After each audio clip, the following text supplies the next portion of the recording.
In today's video, I'm going to talk a little bit about typhoid fever. This is something that many people have probably heard mentioned, most likely in relationship to Typhoid Mary, but don't really know what it actually is. So typhoid fever is a type of salmonella infection caused by a bacteria called Salmonella typhi, which is different than the salmonella that causes foodborne illnesses, even though it is spread similarly through the fecal-oral route.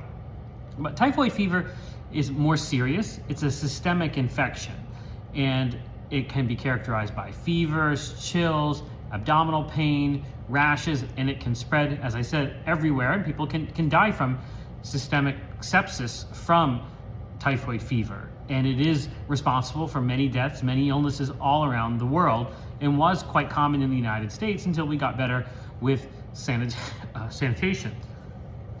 Now, the thing about typhoid fever is that it is very common in many parts of the world, like Asia, Africa, and there are many people that travel there and they can acquire typhoid fever and come back. In fact, there's probably thousands of people who get typhoid fever and are diagnosed in the United States every year, and hundreds get hospitalized. I've actually taken care of one traveler who was infected. So that's why it's very important when you go to areas where typhoid fever is prevalent that you get vaccinated. And it's an interesting vaccine, the main one. There's an injectable one, but there's also an oral vaccine, which are basically capsules that you take over a period of about a week. And they provide protection against this infection, which you acquire when you come into contact with that bacteria, maybe on food, maybe in water, maybe from somebody that might have it and is passing it, like Typhoid Mary, who was a carrier that was notorious in the New York City metro area for spreading typhoid fever and continuing to work as a cook, even though the health department identified her as being a danger to others, and she eventually got isolated on an island called North Brother Island, where she remained for the rest of her life after she refused to not work as a cook.